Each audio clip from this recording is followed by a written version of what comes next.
Come gather around people wherever you roam, and admit that the waters around you have grown, and accept it that soon you'll be drenched to the bone. If your time to you is worth saving, then you better start swimming or you'll sink like a stone, for the times they are a-changing. Come writers and critics who prophesize with your pen, and keep your eyes wide, the chance won't come again. And don't speak too soon, for the wheel's still in spin, and there's no telling who that it's naming.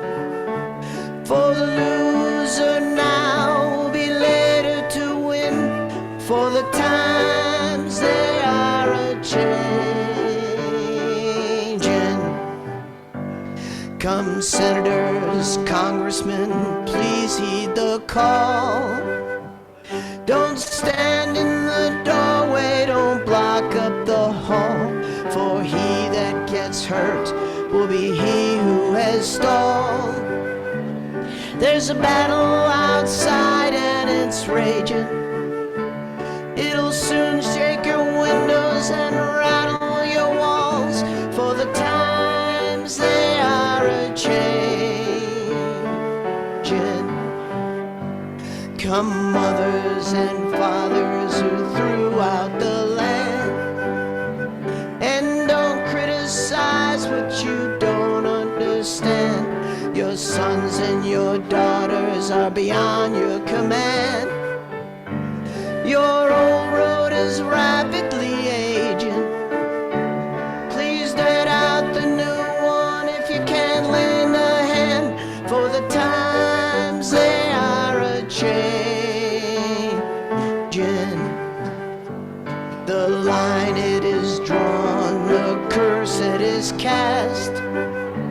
The slow one now will be later be fast, as the present now will later be past.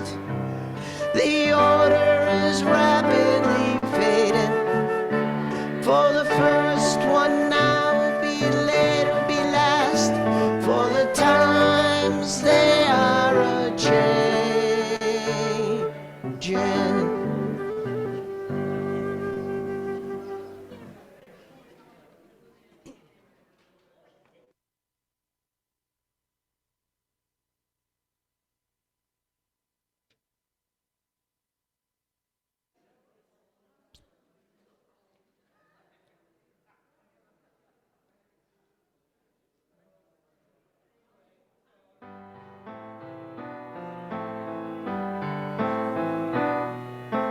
Blackbird singing in the dead of night.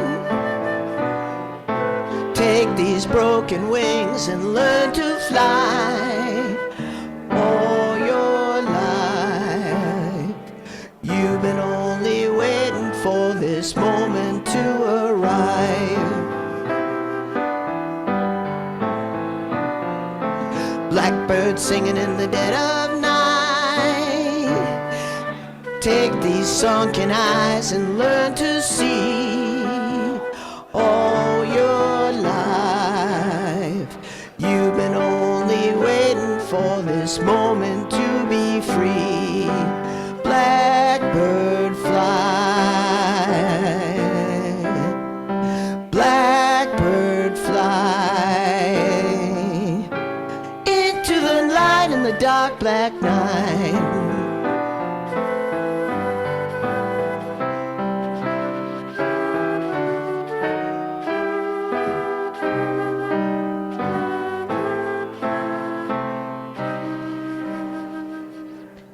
Blackbird singing in the dead of night. Take these broken wings and learn to fly. All your life you were only waiting for this moment to arise. You were only waiting for this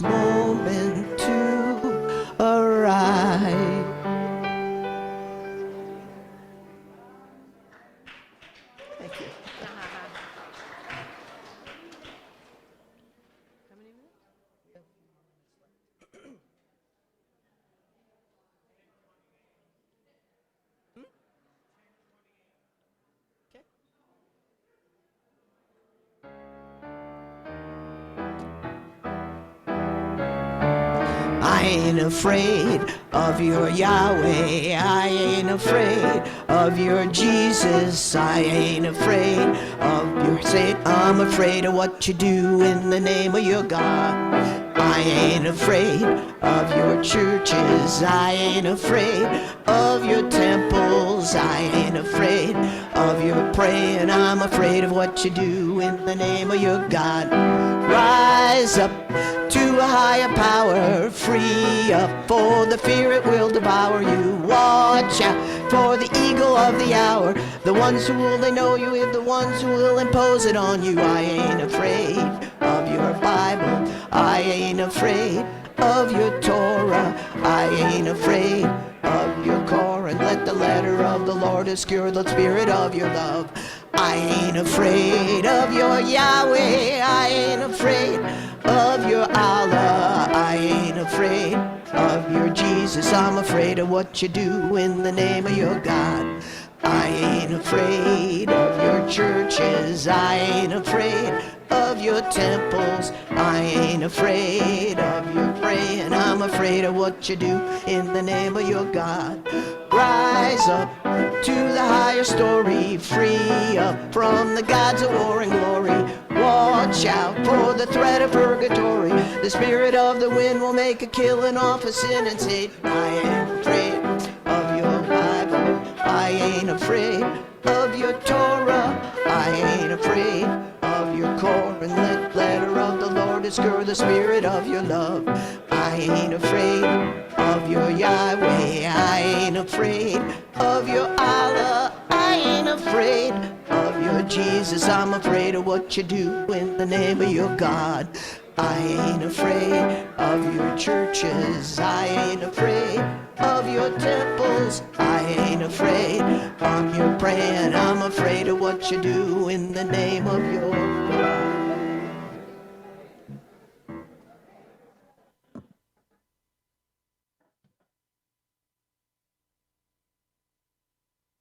Good morning, everyone.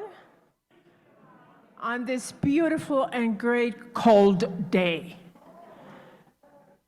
I thought we were in spring. Somebody lied to me. My name, for those of you that do not know it, is Xiomara Rodriguez. My pronouns are she, her, and ella.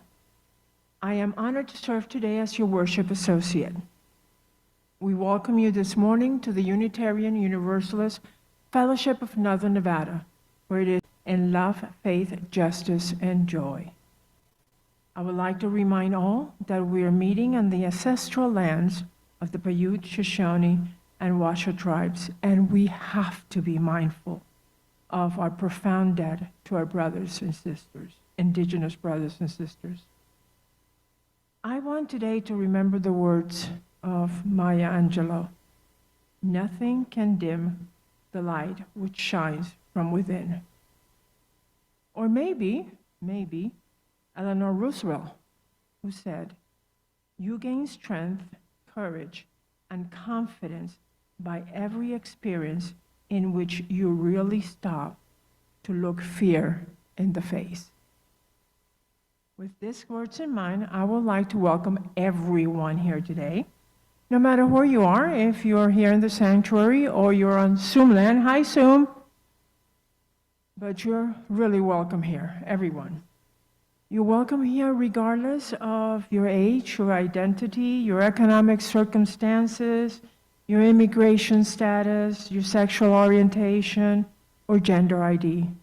You are welcome here, and we are so glad that you're here. If this is your first time or 100th time, just remember, we are glad that you're here. Now, don't forget to sign up for the newsletter. It's somewhere in the back of the seats. Pick it up, sign up. Good information. Get it. Please, I will ask you to respect the wishes of those who continue to social distance, practice open communication with one another, and be intentional about honoring personal boundaries. Those of you in Zoom, you know the drill. You will be muted during the service, but you can put comments on the chat box, okay? And also, remember, you could stay afterwards for coffee time. Us here, we could go to the gathering room and have some coffee and some good chat. So let's do that. And so no matter where you are today, let's sit back and enjoy your service. Then, before we start, back there, a little piece of paper like this. They could be blue, they could be white. They're back there for your joys and sorrows. Please sign them, get them to us. All right? Now, this is a time where we greet one another. So let's do it, and when you hear the bell go, you stop. Okay? So let's greet one another in whichever way is best for you.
So a few announcements today. The first one is from the Reno Posse. They're saying that they're in the gathering room today, so stop and see them to see how you could help them. So please do so. Next announcement is from Louis Bianchi.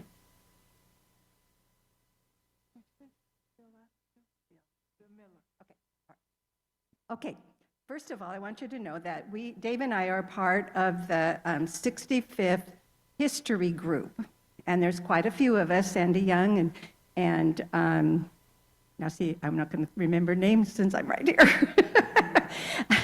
Betty Holtz. Anyway, we are putting together a booklet. We have our history up to 2008, and after that, we kind of dropped the ball. So we're trying to regather our history together, and that's what our timeline is all about over there on the wall. And this is an example. I was depressed about the Great Recession and looking for a positive message. Google pointed me to UU, then UUFNN. I walked through the door. 3 months later, I was a member here and been here ever since. I didn't ask this person's permission, so I'm not going to say the name, but that's one story.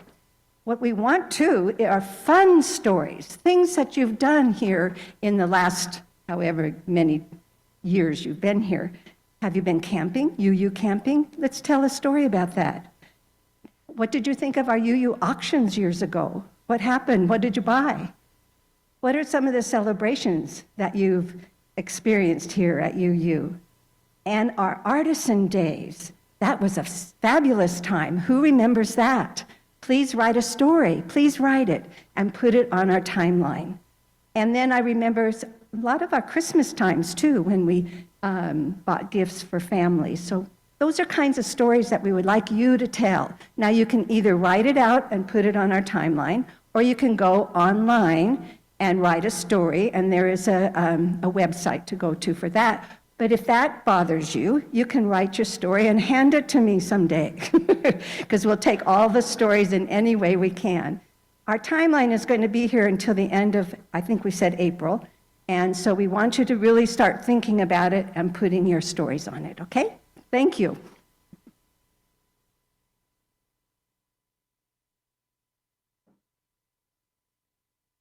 And we have another announcement from Bill Miller, please.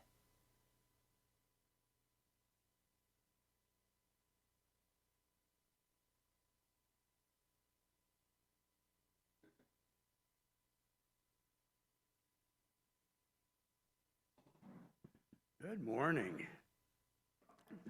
So, I'm here to announce the Climateers Confab. How many of you have even heard of it? Oh, yes! Well, for the rest, we're throwing a climate change party right here in the Great Hall on the 26th, Friday after next.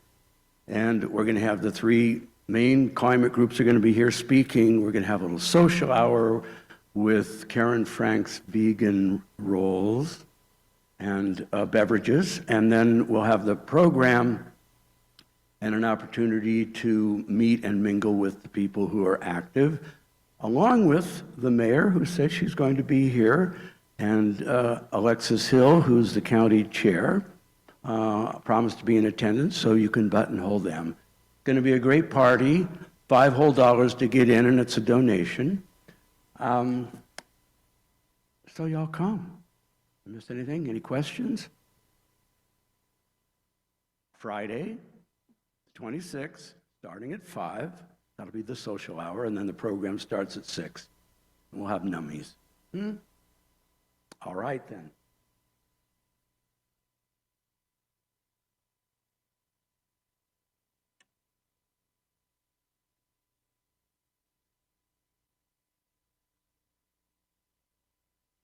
I also want to just let everybody know that the Reno Posse is in the gathering room after service today. And if you have an opportunity, please, A, talk to them about their great works, and then B, pick up a dinner kit. It's easy to do and feeds our hungry neighbors. Thank you. Good morning. My name is Chris Pecars, and my preferred pronouns are he, his, him. Much like last week, the reflection today will be in the form of a conversation between myself and my good friend, Xiomara Rodriguez. While we'll be talking about our life experiences, our conversation will be very different from Dave and Lewis's talk last week. My idea for this reflection started when I heard a phrase the folks on the right have popularized. It's okay to be white. It's generally used by white parents who say they don't want their children to feel bad about the color of their skin. But to put it bluntly, this phrase is a false equivalency, much like countering Black Lives Matter with All Lives Matter. A reflection that at its roots attempts to justify unjust actions and protect the dominant white male culture of American society. This contributes to the erosion of women's rights to bodily autonomy, the wave of book banning hitting our libraries, the assault on transgender rights, the dismantling of diversity, equity, and inclusion programs, and much more. When I told Xiomara about my reflection idea, she said, I really need to be a part of that. At first, we thought of doing a pair of reflections, one after the other, but as we worked on it, we decided on a different format. We're going to do a back and forth, a conversation about our different lived life experiences. As Reverend Karen often said, we need to move from comfort to courage, to embrace the difficult subjects and face confrontations in order to grow as individuals. Unfortunately, Xiomara and I are not going to solve the problem of race in America today, nor will we offer any easy conclusions. But as Unitarian Universalists, we are called to action, to seek justice, equity, and compassion in human relations. I hope you find our conversation illuminating and motivating, especially in this time of division where it feels like we're losing personal freedoms on many levels. And now I'd like to ask Xiomara to light our chalice today. Our chalice lighting words are titled Wake Up, written by Christian Smith. Let us wake up, not just from this Sunday morning exhaustion, from the wish for a few more drowsy minutes in bed. Let us wake up to this world we live in, to its beauty and wonder, and also to its tragedy and pain. We must wake up to this reality that not all in our world have what we do, however much or little that is. We must wake up to the idea that our wholeness, our lives, are only as complete as the lives of those around us, of those we are inextricably tied to in this great web of mutuality of which we are all a part. Let us wake up, let us stay awake, let us stay woke. And now, in this time and place, let us worship together. Please rise in body and or spirit as we sing our opening hymn, We Are a Gentle, Angry People.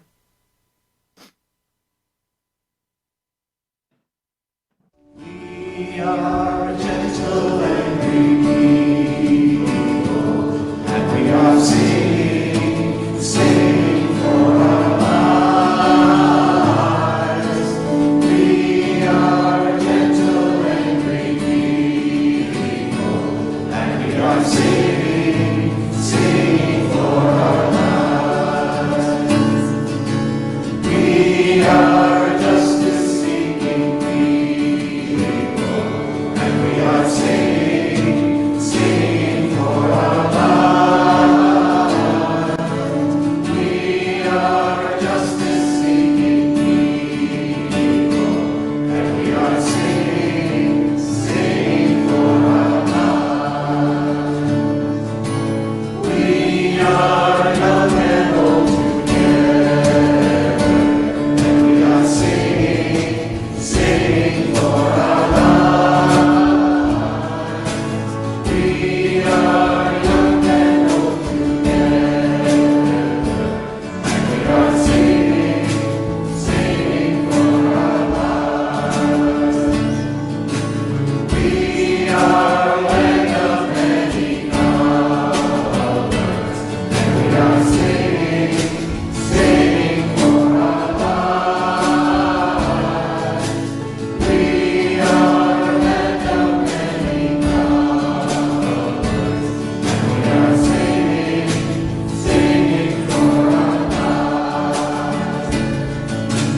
We are gay and straight together, and we are singing for our lives. We are gay and straight together, and we are singing for our lives. We are gentle, loving people, and we are singing for our lives. We are gentle, loving people, and we are singing for our lives.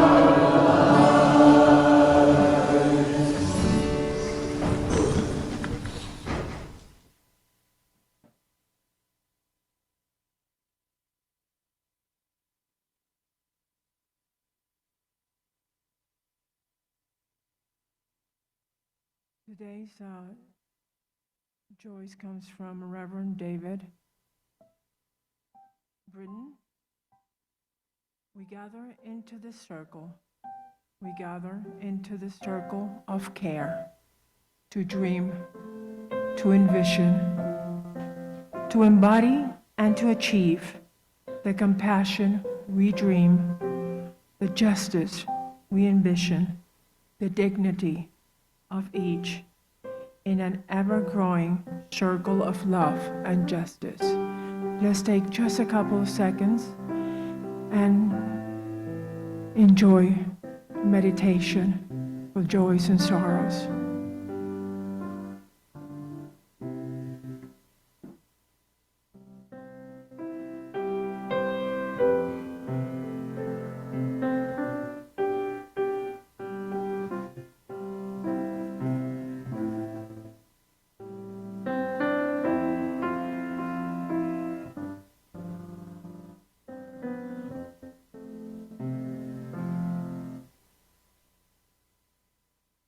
And now, with the gesture that we were known to do a while back, how about if we do it again? One hand in your heart, one hand out, to tell everyone out there that we see them, we hear them. And today's words come from Kenneth Langer. Let us take this time together to be open to forgiveness and to forgive. Let us be open to diversity and acceptance.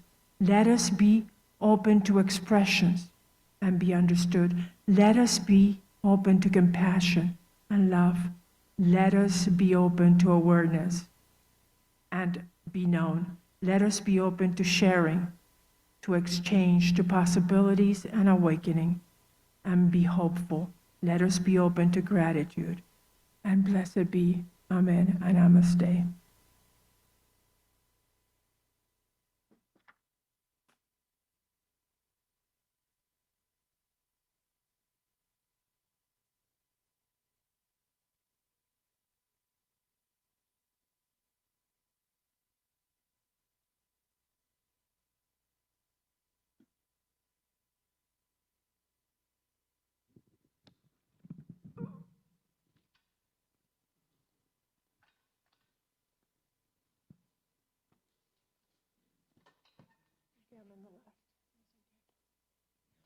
No, just giving you a hard time. Being a left person. I don't usually consider myself be on the right, so.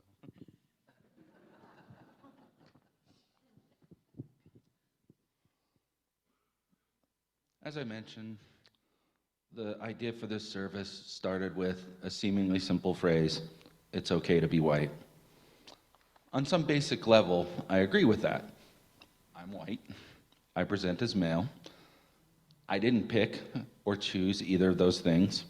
They just are, like me having blue eyes or blondish brown hair. So how can being white not be okay? Well, being white is okay. But the problem I have is I'm not white. I am not male. I don't have blue eyes. And my skin is a little bit on the brown color. Well, I'll say chocolate.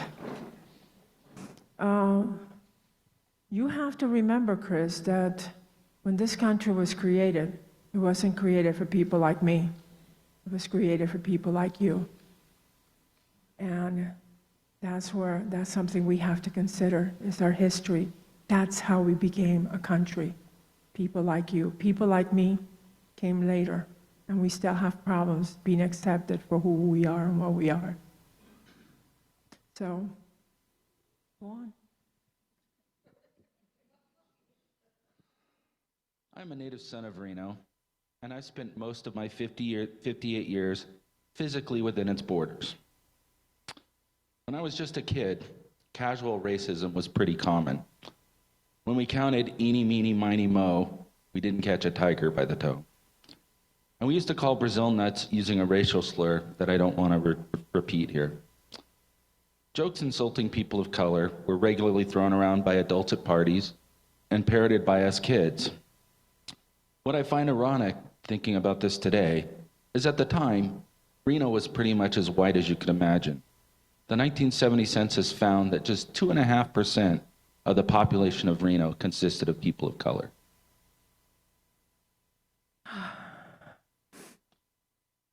What I find ironic is that when my husband and I moved here, you know, my husband is Irish American, so red hair, it was red hair and red beard when I met him. Now it's white hair. I wonder why. But when we got here, we didn't feel the racism that we felt across the country, but we knew it was there, the underground. People still looked at us a little on the weird side, like, what is that white boy doing with that dark girl? That was the underground question. But the worst question was, because I was Latina, is, am I legal in this country? It's the question. Do I belong here? That's the question they ask. It wasn't how dark or white or any, it was, is she legal here? Does she belong here? That's a hard thing to deal with and handle every day. Pretty sure there were no more minorities at my elementary school. And if they were, you could probably count them on one hand. I'm certain that the entire faculty and staff were white. It wasn't until middle school, and particularly into high school, that I can recall regularly interacting with peers who weren't white. But even then, the ratio was about 10-1 in favor of white teens and white staff. But it was the first time where I actually had teachers and administrators who were people of color. So in that 10-year time from 1970 to 1980, it felt like Reno had made some small measure of progress, but I kind of want to emphasize the small measure. It's really funny because the school that I went to, 90% of the people looked just like me. There were very few white folks, and the question always was in those schools, ¿Y tu abuela, dónde está? And your grandmother, where is she? Because somewhere in the back, there's got to be a dark grandmother, either Taino or slave. So if you were trying to pass as white, the question for us always was, ¿Y tu abuela, dónde está? But when I was in school, I went to an all-girls Catholic school. Imagine me in an all-girls Catholic school. And what happened was that, I'm going to say point blank, I was kicked out of the school because I had some very strong difference with the Mother Superior. Very strong. I was in about 7th grade, and the Mother Superior said something, and I decided, nah, wrong. So I was kicked out, and because the island was mostly Catholic, I couldn't get into another Catholic school. So my parents were forced to put me in a public school, and everyone in the school looked exactly like me.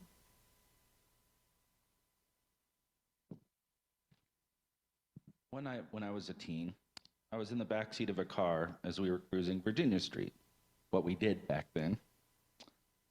The driver of our car got into a shouting match with the driver of another car going in the other direction.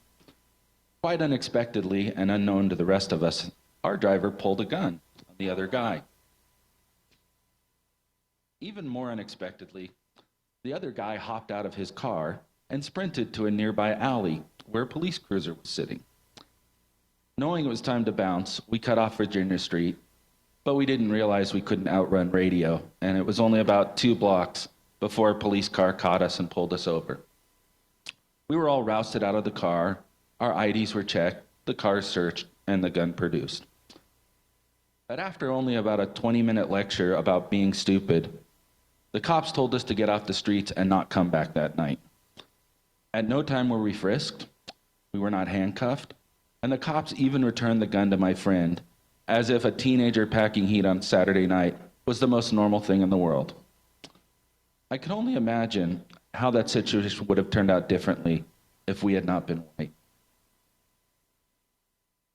It is interesting that you bring that up, Chris, because my worry for the last 29 years is my grandson. He's Afro-Latino. My worry has always been since the day he was born, is he going to make it to adulthood? Is he going to be able to be an adult? How many police people is he going to face? At what time? And what's going to happen? But those thoughts are coming from a person that was in law enforcement, was an agent, was law enforcement. Now, I'm going to tell you a story, and I hope you. When I was an agent, when I started being an agent, Coast Guard Investigative Services, there were 3 women, special agents. One of them was a woman of color.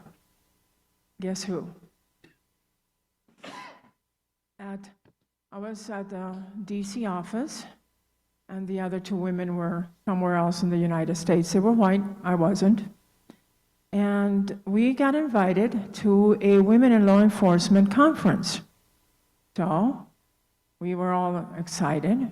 It was in Alexandria, Virginia, and I lived in Alexandria, Virginia. It was in Alexandria, Virginia.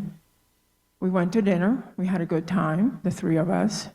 Then we wandered around Alexandria a little bit, and we found this tiny little shop, beautiful shop.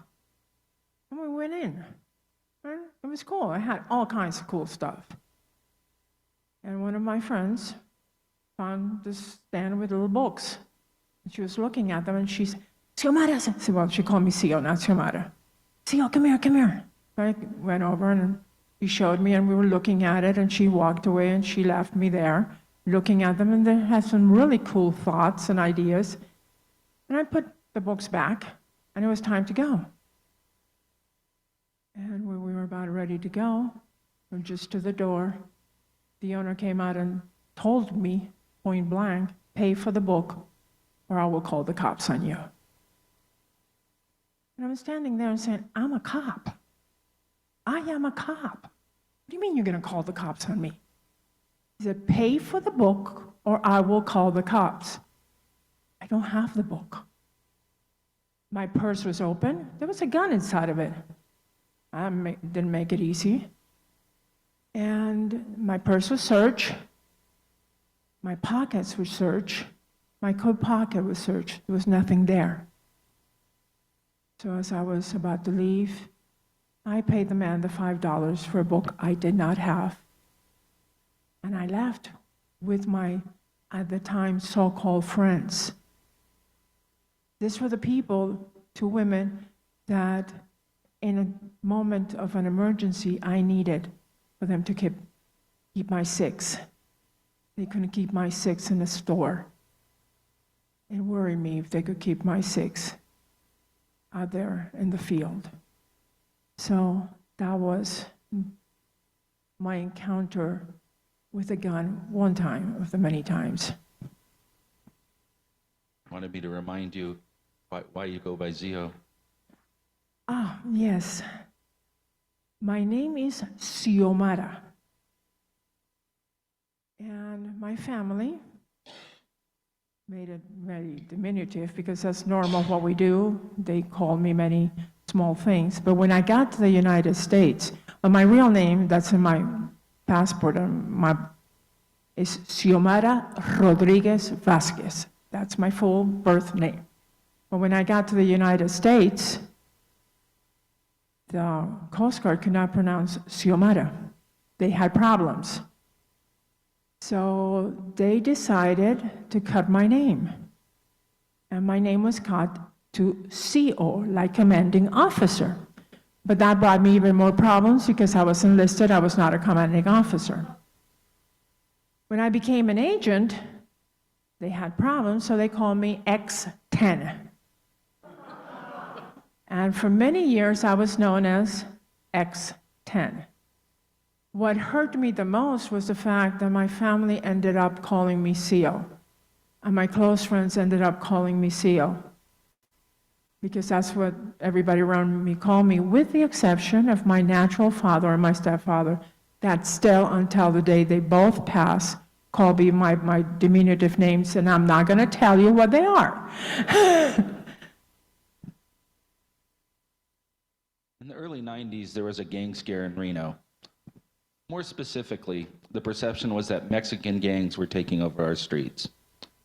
Every evening when my wife and I watched the news, back when we actually watched the news, any act of violence or criminal activity was labeled as not gang-related. There was a shooting in North Reno this afternoon. The police report that it was not gang-related. 2 pounds of marijuana was seized today. The shipment was not gang-related. The obvious implication was that most of these things must be gang-related. But the reporting got so bad that Eileen and I began to joke about it and label every news item as not gang-related. A house burned down last night. It was not gang-related. There was a 7-car pileup on Interstate 80. The highway patrol said the crash was not gang-related. This general hysteria far outweighed what actual gang activity there was in Reno. And I just can't help but imagine that if they were white gangs as opposed to Mexican gangs, that the hysteria would have reached the level that it did. That's interesting because I belong to the 2 of the biggest gangs this country has ever known. I was in the military and law enforcement. So, but for me, gangs, I dealt with them.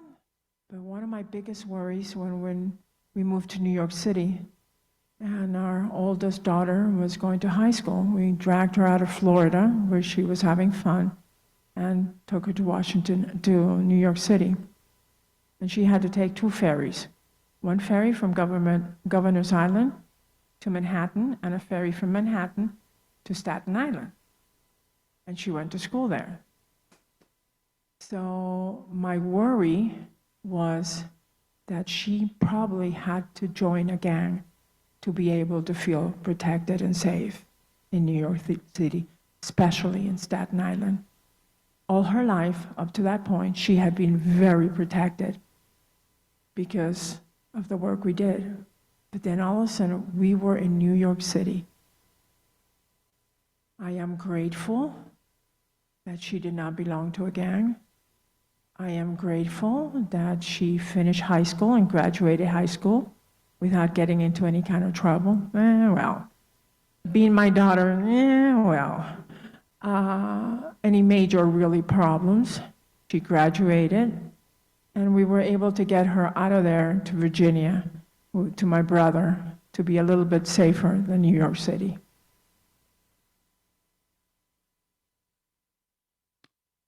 Other than the generic one-finger salute you occasionally get while driving, I've only ever been on the receiving end of negative heckling 3 times. Once was a catcall back when I had long, wavy, curly hair. The 2 guys realized I wasn't a woman when I turned around. They saw I had a beard. It's like, oh, dude, that's a guy. You know. The only other 2 times were both related to me being overweight. But that's it. 3 times I've been harassed in my life for how I look or who I am. Just 3. I wish I could say that. It was norm to be heckled as a woman. You know, it was norm by the Latino men when they saw you, heckle you and tell you how cute you were and how great you look, and yeah, okay, fine, move on. For me, the hardest moment was when I was transferred as an agent from Washington, D.C. to Miami. The Coast Guard told me when they hired me, and I know they hired me because I killed 2 birds with 1 shot. I was a woman and I was a minority. So that's why they hired me, and it was very blunt, and I stood in front of a mirror every day and said, we could do this, I could do this.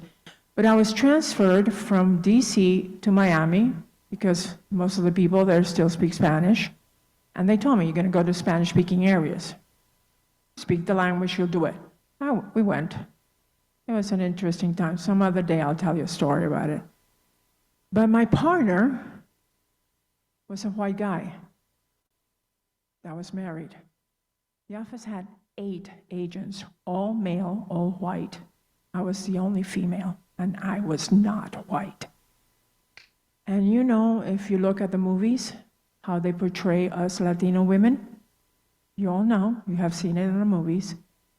So when my partner's wife found out that he had a Latino partner, she did not take it very easy.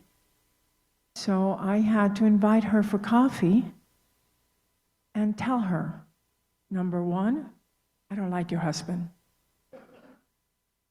I am married and I love my husband, and I'm not going to ruin my marriage because of your husband. Forget that out of your mind. Number two, I have a very great career and I'm looking forward to doing many things.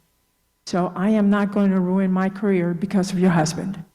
So take that out of your mind. And whenever we're in stakeout, he is he and I'm me, and just remember that there's nothing will ever go between the two of us. I don't like him anyway. I love my husband, and he's a cute-looking human being, red hair and all. So take those thoughts out of your mind. The first time I visited a city and realized I wasn't in the majority was when my brother was working in Montgomery, Alabama. I flew out to see him and we drove to Atlanta for the weekend. And walking around Atlanta, I couldn't help but note that if white people weren't the minority, it was close. We had a great time in Atlanta and we found it to be a wonderful city. But when I returned to Reno, I was reminded of just how white Reno is. And even today, we're still almost 60% white. So things have changed dramatically from the 1970s, but we're still a majority white town, and I live a majority white experience. I live in two worlds, white and Latino. My husband is white, and his mother. And someday I'll tell you a story about his mother. She was a great person. But the first time that I really, really felt that I was a minority was when I landed in Norfolk, Virginia, for my basic training. I was in a summer uniform. I look cute. And everybody looked at me like, what is that woman doing in that uniform? Does she belong in that uniform? So that was the first time I felt I was a minority. I had never been a minority in my life. Never. And when I stood there, the first day they called, cops rang, you gotta run out, stand in formation. And I looked around, and every single one of the ladies that I was with, information, were white. And I was the only dark-skinned woman. And I ended doing a lot of push-ups. But I was a minority then, and I have been a minority since. When I went to UNR to get my MBA, I was absolutely stunned to learn I had to take the GMAT, submit transcripts, a resume, and letters of recommendation. It was the first time that I ran face first into my own conceit and ignorance about my privilege. I realized that I'd become accustomed to walking in the world thinking I could do pretty much anything I wanted, anywhere. Walk into a bank, car dealership, stores, restaurants.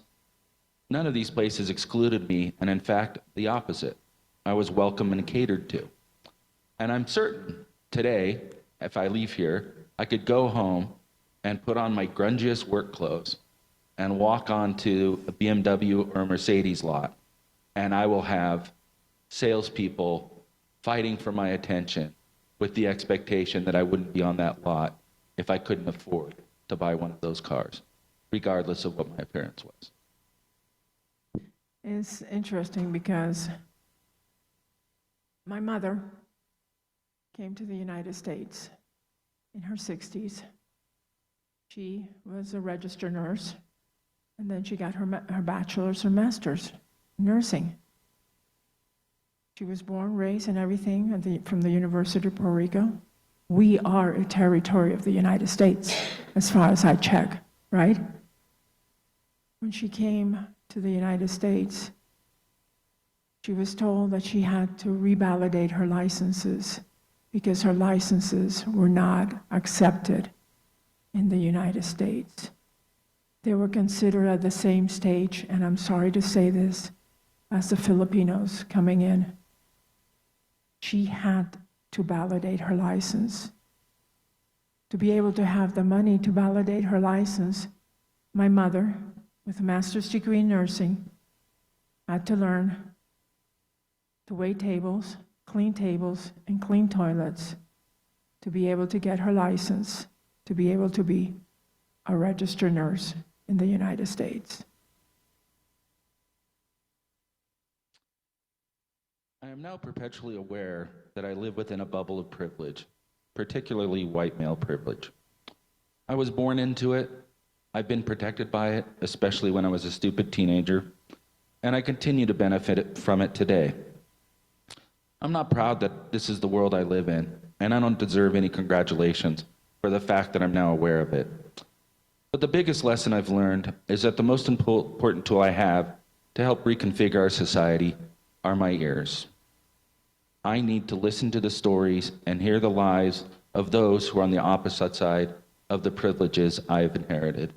And it's only by listening to those stories can we collectively work to dismantle the system of privilege that exists in this country today. Thank you for listening to my stories. I really appreciate that very much. I appreciate our friendship more than you have an idea. It is important for people like me to have people like you standing close to us, with us, and listening to us. Not trying to tell me the story that I told you is not true, but saying, okay, I'm here for you. Let's move forward. Thank you for listening. Thank you. Thank you, Zio.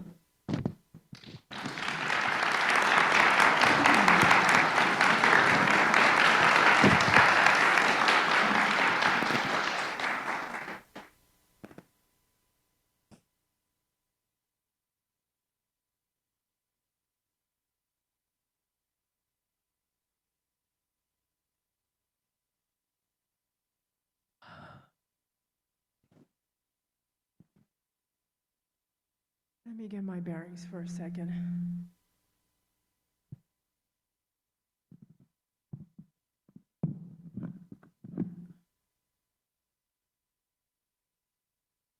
As we approach the time for our offering, remember, you contribute. You don't realize what good you have done. Know today that there is power in the gifts of offering. Your offerings open doors and push you towards something very powerful, which helps others. So please give what you will, for you are a generous people. For those of us here physically, you know, the basket will be passed. And for those of you in Zoom, the information is on the screen. Please follow it. Text or send check or go online and get a donation form. So don't forget that. One of the great things that this fellowship church has is that every month we help a nonprofit organization with the Share the Plate. Share the Plate this month for April is Black Community Collective, which is an umbrella agency for several initiatives. The initiative we are funding is called Hampton House Garden Project. It's a Black-led community project aimed to support Black leadership and achieve a Black-led organization, and is achieved by Black-led organizing. The community garden is a free pantry, one of two in Reno, is located at 638 Elko Avenue. Volunteers are encouraged to help Sundays from 6 to 8. Follow them on Facebook. For now, thank you for your generosity. May the offering begin.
justice, and joy.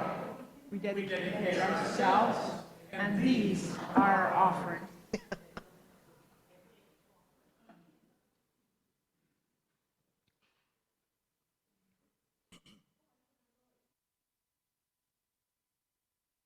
I'd like to invite Lloyd Rogers up to give a very important message. Thank you.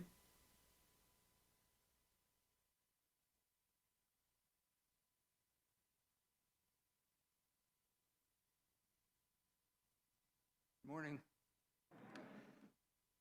Thank you both for a very, very moving and successful message this morning. Thank you.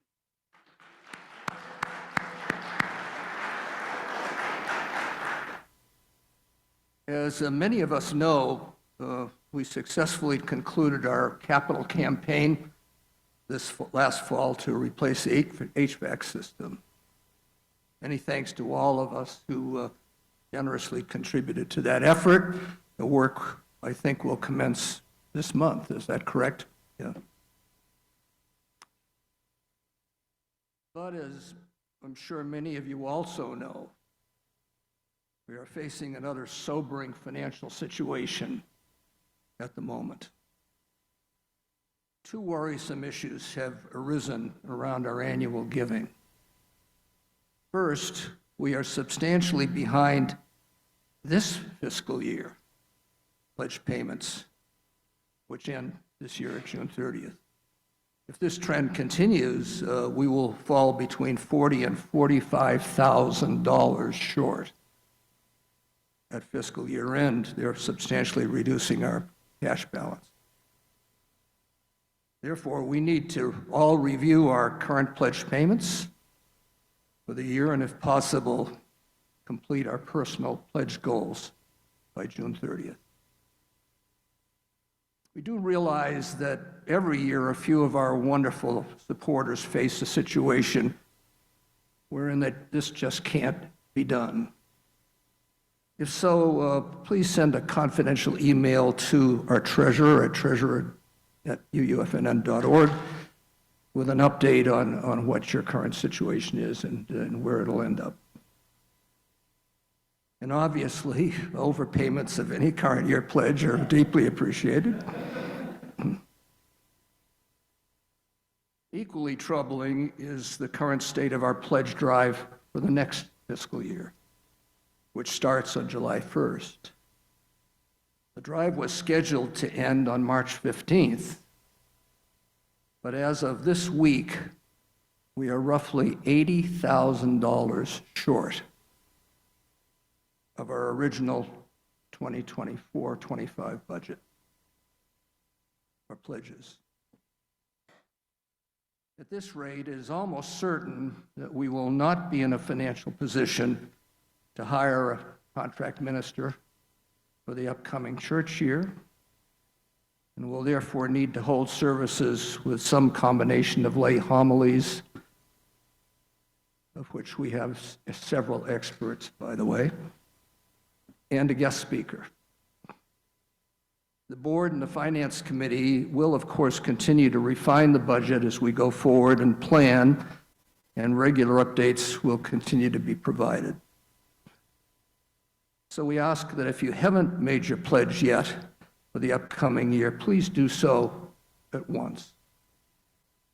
And if you have the wherewithal to increase the pledge you've just made, please, with our appreciation, do so and update the stewardship chair at stewardship@uufnn.org.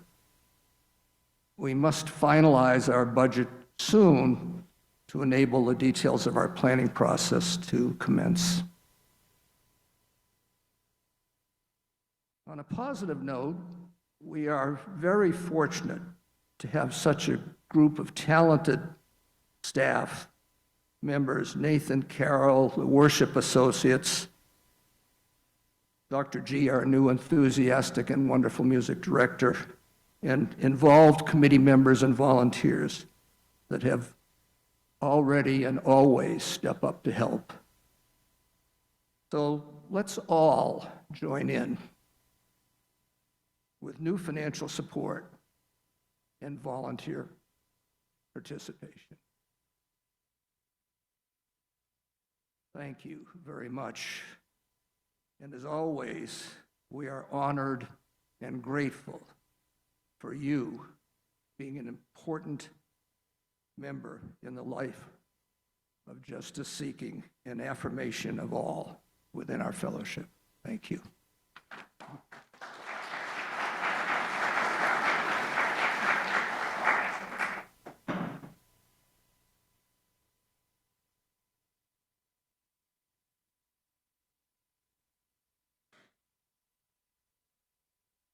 Thank you, Lloyd. And now we extinguish our chalice.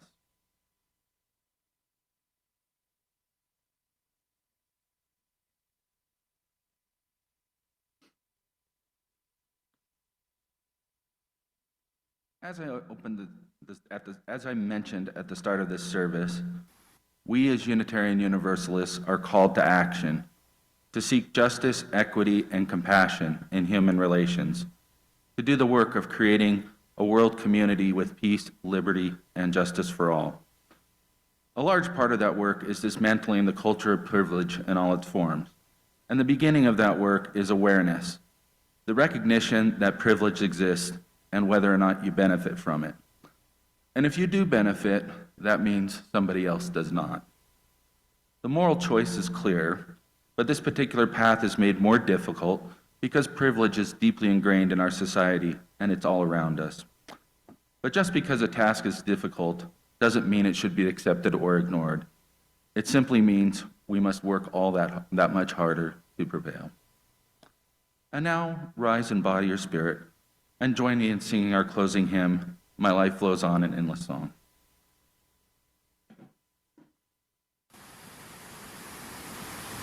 My life goes on in endless song, above earth's lamentation.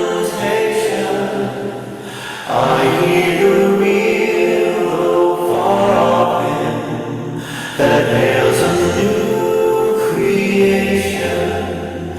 Though all the tumult and the strife, I hear the music ringing. It sounds an echo in my soul. How can I keep from singing? What though the tempest round me rolls? I know the truth it liveth. What though the darkness round me grows? Songs in the night it giveth. No storm can shake my inmost calm, while to that rock I'm clinging. Since love prevails in heaven and earth, how can I keep from singing?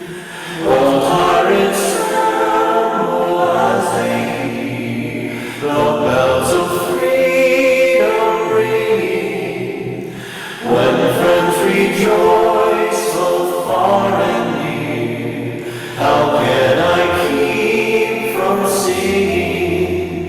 To prison cell and dungeon vile, our thoughts to them are winging. When friends by shame are undefiled, how can I keep from singing? How can I keep from singing?